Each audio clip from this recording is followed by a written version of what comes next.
Gentlemen, 3 o'clock in the afternoon here in Central Illinois.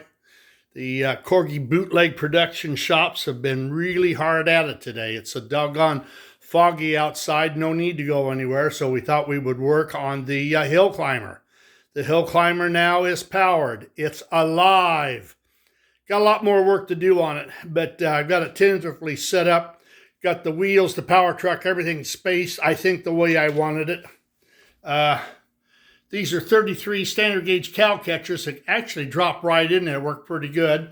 I put that slot hook coupler on there just for the hell of it. I may go ahead and put couplers on it. I can do that with no problem.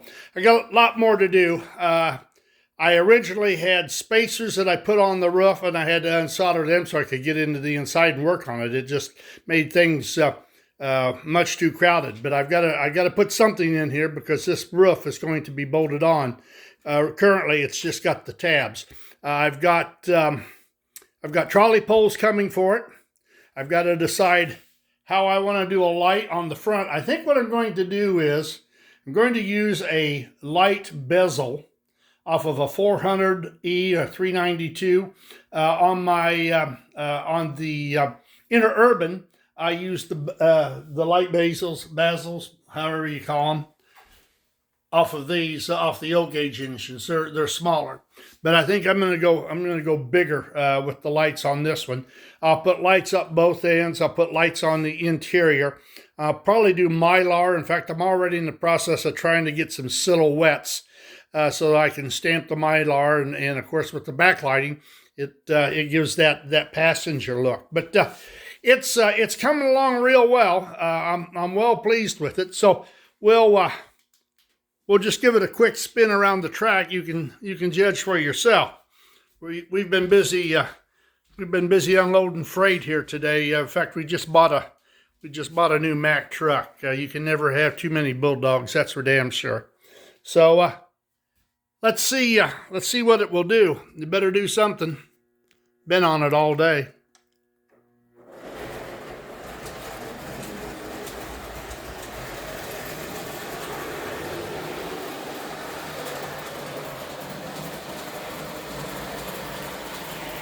It seems to be square. That's a McCoy under the floor trolley motor. Really smooth, really quiet. I like it.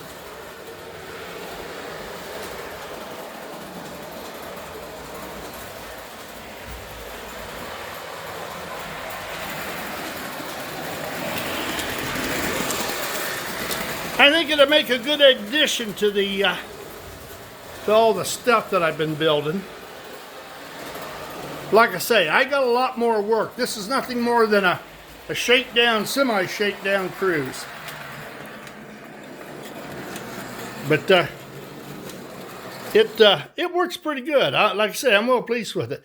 Like I say, this was an O gauge light off the front of a steam engine in O gauge is what I used for the Interurban, but I think, like I said, I'm going to go bigger. Actually, what I'd like to do, I'd like to fabricate one of those and put it on the top of the roof, since this hill climber is actually about 1908, 1910, somewhere in there. Oh, hey, something else, guys. If anybody is contemplating suicide by 1,000 cuts, by all means, get one of these sheet metal rascals, and you will accomplish your project. I have been cut so many times with this thing, it's not even funny. I mean, even the stuff that I made by hand out of furnace tin was never as sharp as what this stuff is. But here, I'll show you on the inside what I've done, too. I mean, nothing fancy, of course, but just the way I got everything set up. I did everything on these brass plates, measured it, and it also gave it a whole lot of extra weight, and it allows me to ever so slightly move the plate forward or left or right so that everything is centered. I want to make sure that when it's running down the tracks, it's you look at it, it's parallel to the track. So sometimes that tends to be a problem, and these I mean, you can see there's plenty of slop in these tin trucks. That's not Series 10s trucks. So it's important to get it as lined up, and if you have to fudge it just a little bit to make sure it's lined up, that's what you got to do. But that's where we stand on this. I'm really pleased that it's getting close. Like I say, there's a number of things yet to do to it, but I can actually see the end of the light at the end of the tunnel. You guys have a good, today's Thursday. Yeah, you guys have a good Thursday and a good weekend. Be safe out there. We'll talk with you later. Toodaloo.